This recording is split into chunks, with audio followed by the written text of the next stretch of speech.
Totemist. Good evening, dear mortals. I am the totemist. Long ago, I lived countless human lives in my dreams and faced unfathomable horrors. Tonight, I shall share a few of those with you. May you live in peaceful times. Drowning melody. The water slapped against the rocks as I cast my line into the churning sea. Dark clouds hung low, promising rain later. Most fishermen had returned to shore hours ago, but I preferred fishing when others had gone home. The solitude made me feel closer to my father. My name is Aaron Nakamura. I'm 23 years old, born and raised in a small coastal town where fishing has been the lifeblood for generations. 3 years ago, I shocked my mother by declining my university acceptance letter, the one she had framed before I even received it. Instead, I chose to follow my father's path as a fisherman along the rocky coasts of northern Japan. The decision wasn't impulsive. I'd grown up watching my father prepare his nets before dawn, his calloused hands working with practiced precision. I'd felt the gentle sway of his boat since I was old enough to join him on calm days. The sea was in my blood, calling to me in ways that textbooks and lecture halls never could. The fact that these same waters took my father 5 years ago didn't deter me. Maybe it should have.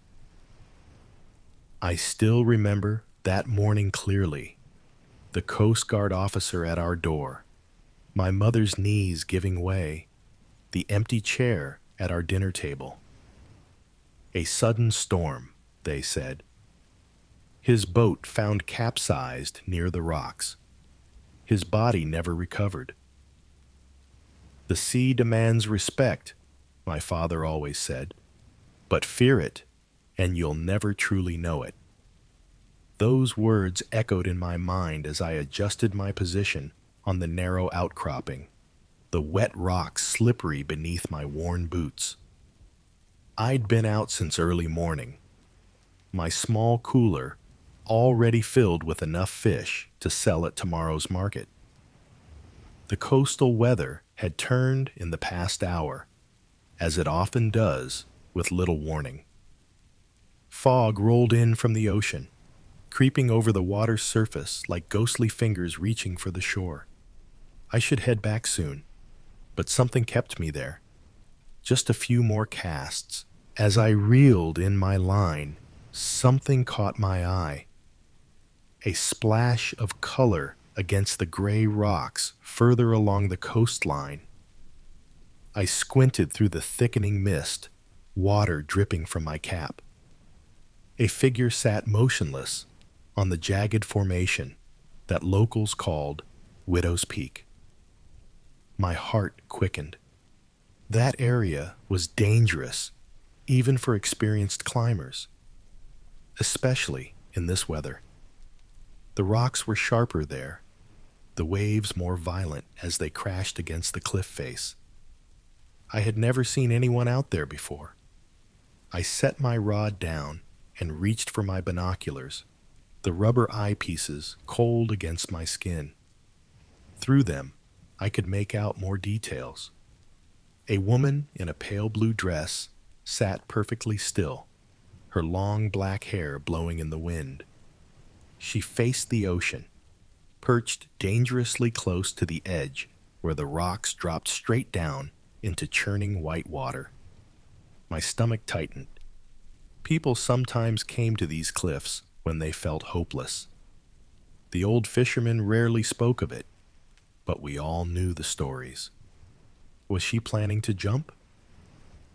I packed my gear quickly, hands fumbling with cold and concern. I secured everything in my bag and slung it over my shoulder before making my way along the treacherous path toward her. The rain started, light at first, just a gentle patter on my jacket, then heavier, making the rocks treacherously slick under my feet. One wrong step here could mean a broken leg at best, and at worst, well, my father had always warned me about these rocks. "Hello," I called out when I was about 50 feet away. "It's dangerous out here." No response. The wind might have carried my voice away from her, or perhaps the growing rumble of the waves drowned it out. I moved closer, carefully placing each step, calling again. "Miss, please move back from the edge." Still nothing. She remained perfectly still, despite the rain now falling steadily, plastering her dress to her form. When I was just 20 feet away, a heavy fog bank rolled between us, white and thick as cotton. I lost sight of her for only seconds, but when it cleared, she was gone. I rushed forward, heart pounding, searching for any sign of her in the water below. Nothing. No splash, no movement, no body being pulled out by the current. It was as if she'd never been there at all. The rain fell harder, drops so large they stung my face. Lightning flashed across the sky, briefly illuminating the entire coastline in stark white before plunging it back into gray gloom. A crack of thunder followed, so close and loud it seemed to shake the very rocks beneath me. Time to go home. That night, I couldn't sleep. The image of the woman haunted me. Had she fallen? Jumped? Or had she been a figment of my imagination, created by mist and fatigue after too many solitary hours on the rocks? I tossed and turned in my futon, listening to the rain beat against the roof of our small house. The next morning dawned clear and bright, as if the previous day's storm had never happened. Sunlight streamed through my window, and the distant cry of seagulls replaced the howl of wind. I went to the harbor early, checking my small boat for any damage from the storm. The familiar routine of inspecting ropes, testing the motor, and cleaning yesterday's fish scales from the deck helped clear my mind. Other fishermen were already busy with their morning preparations, calling greetings to each other across the water. I asked casually if anyone had reported someone missing. No emergency calls about someone at the cliffs. No worried family looking for a woman in a blue dress. "You look troubled," said old Tanaka-san, as he mended his nets beside me. His face was deeply lined from decades in the sun and salt air. "I saw a woman on Widow's Peak yesterday," I explained, keeping my voice low so others wouldn't hear. "In the storm, when I tried to reach her, she vanished." Tanaka-san stopped moving. He looked at me with an expression I couldn't read, something between concern and fear, flickering in his faded eyes.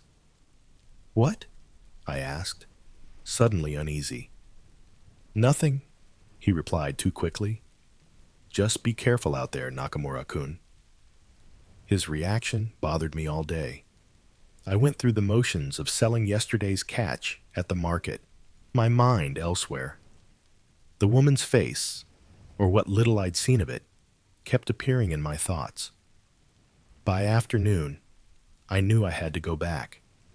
I needed to convince myself I hadn't imagined her.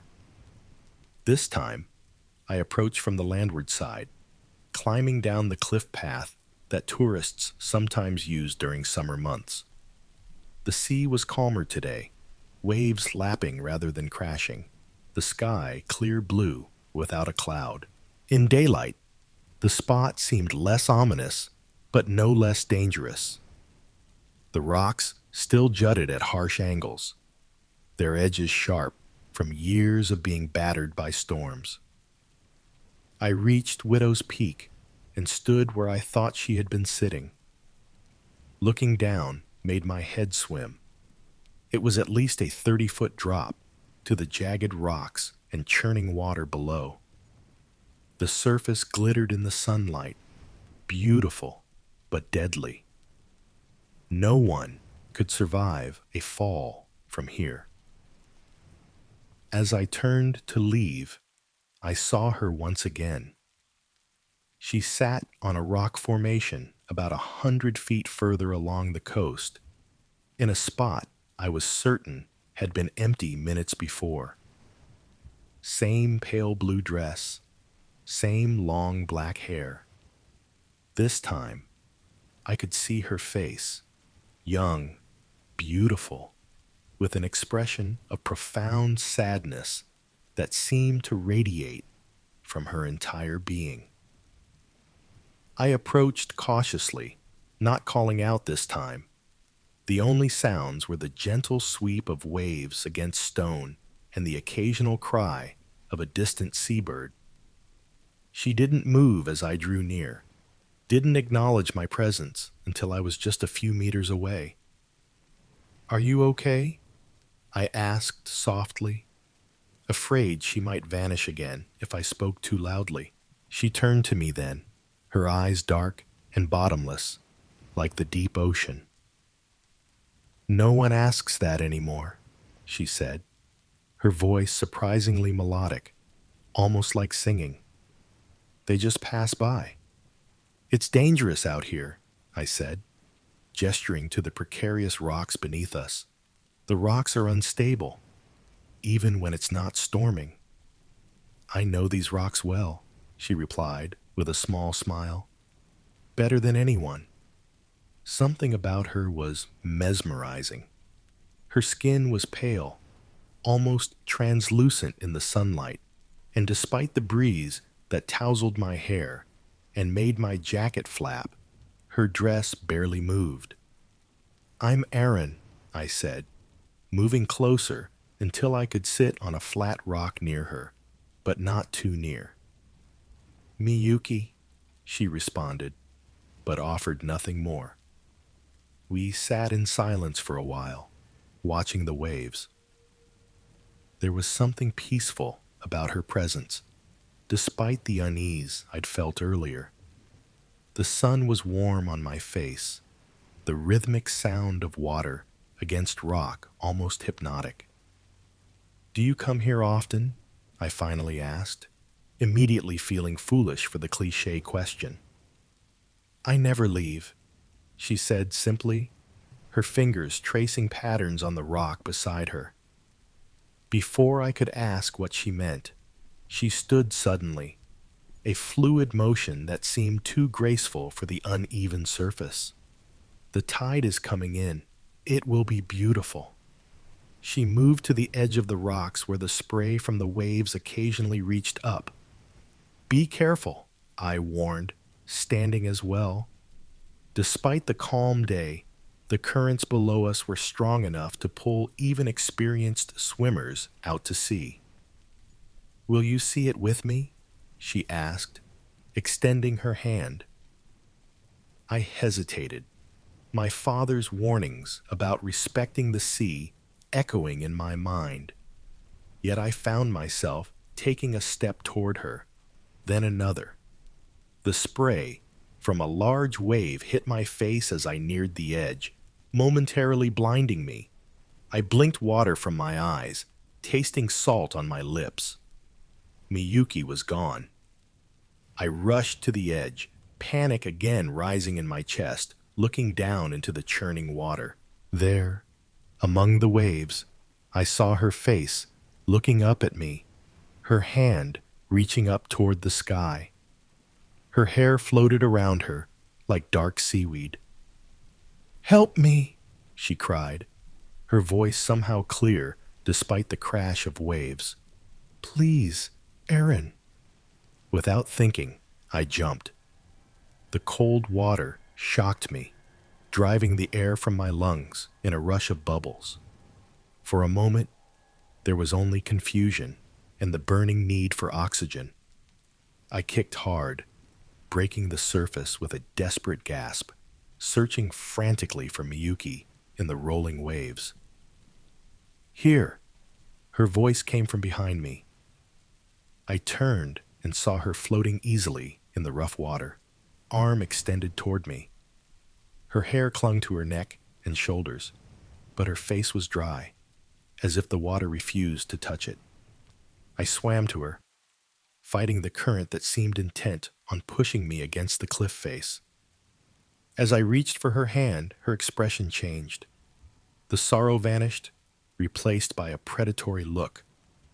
Her fingers elongated before my eyes, webbing appearing between them like translucent silk. Her mouth opened unnaturally wide, revealing rows of sharp, pointed teeth where normal teeth had been moments before. This wasn't a woman. This was something else entirely. Her grip was like iron as she seized my wrist, pulling me down with strength no human could possess. The water closed over my head as she dragged me deeper. I fought desperately, kicking and thrashing, but she was incredibly strong. Water filled my mouth as she dragged me deeper, the surface growing more distant, the light fading. In my panic, a memory surfaced. My father teaching me to break free if caught in fishing line. Use the unexpected, he had said. When something pulls you one way, don't fight directly against it.